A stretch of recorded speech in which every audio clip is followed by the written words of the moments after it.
Bermuda triangle एक बार फिर से सुर्खियों में है। एक नई रिसर्च में यहाँ हादसों के लिए 100 फीट ऊंची उठने वाली लहरों को जिम्मेदार माना गया है। तो आइए जानते हैं इस नई थ्योरी और बरमुडा ट्रायंगल से जुड़ी अन्य थ्योरियों के बारे में डिटेल में। बरमुडा ट्रायंगल आधिकारिक तौर पर चिन्हित कोई इलाका नहीं है। दुनिया के किसी नक्शे में भी बरमुडा ट्रायंगल को नहीं दिखाया गया है।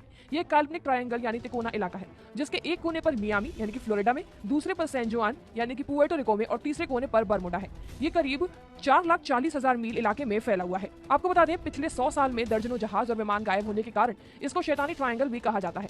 पहली बार 1872 में यहाँ से द मैरी नाम का जहाज गायब हुआ था, जिसका कोई पता नहीं चला। उसके बाद सबसे भयंकर हादसा 5 दिसंबर 1945 को हुआ था, जब 5 बार TPS बम वर्षक विमान फ्लाइट 19 लापता हो गए थे। इन 5 विमानों पर अमेरिकी नौसेना के 14 पायलट एक प्रशिक्षण अभ्यास के लिए गए थे। उनका कंट्रोल रूम से संपर्क टूट गया और कुछ नहीं पता चला। बाद में उसकी खोज के लिए एक प्लेन भेजा गया, तो उसका भी पता नहीं चला। बरमुडा ट्रायंगल के बारे में दुनिया को उस समय पता चला जब 16 सितंबर 1950 को अमेरिका के एक अखबार ने इसके बारे में छापा। उसके 2 साल बाद एक पत्रिका में एक लेख छपा था, जिसमें फ्लाइट 19 के लापता होने का जिक्र था। तब से बरमुडा ट्रायंगल की पहेली सुलझने की कोशिश शुरू हो गई। 1918 में अमेरिकी नौसेना का जहाज USS साइक्लॉप्स भी गायब हो गया था। ये जहाज प्रथम विश्व युद्ध के दौरान अमेरिकी बेड़े को ईंधन की सप्लाई करता था। जहाज में 309 लोग सवार थे। जहाज को बाल्टीमोर पहुंचना था, लेकिन कभी नहीं पहुंचा।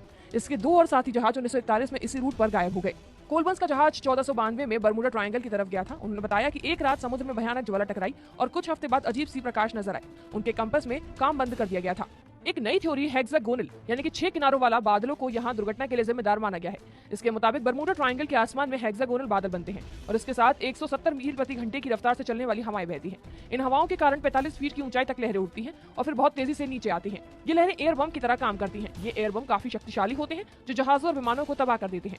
सबसे नई थ्योरी, कुछ दिनों पहले एक आई एक थ्योरी में कहा गया है कि यहाँ 100 फीट ऊंची लहरें उठती हैं, जिसके बीच आकर जहाज और विमान नष्ट हो जाते हैं। नासा ने सैटेलाइट से धरती की कुछ ऐसी तस्वीरें खींची हैं जो बरमुडा ट्रायंगल के रहस्य से पर्दा हटा सकती हैं। इसने अटलांटिक महासागर में स्थित बरमुडा ट्रायंगल के ऊपर मंडराते बादलों की भी तस्वीरें हैं। इससे पहले ऑस्ट्रेलिया वैज्ञानिक ने बताया था कि बरमुडा ट्रायंगल का रहस्य वहां की भौगोलिक स्थिति और खराब मौसम में छिपा है।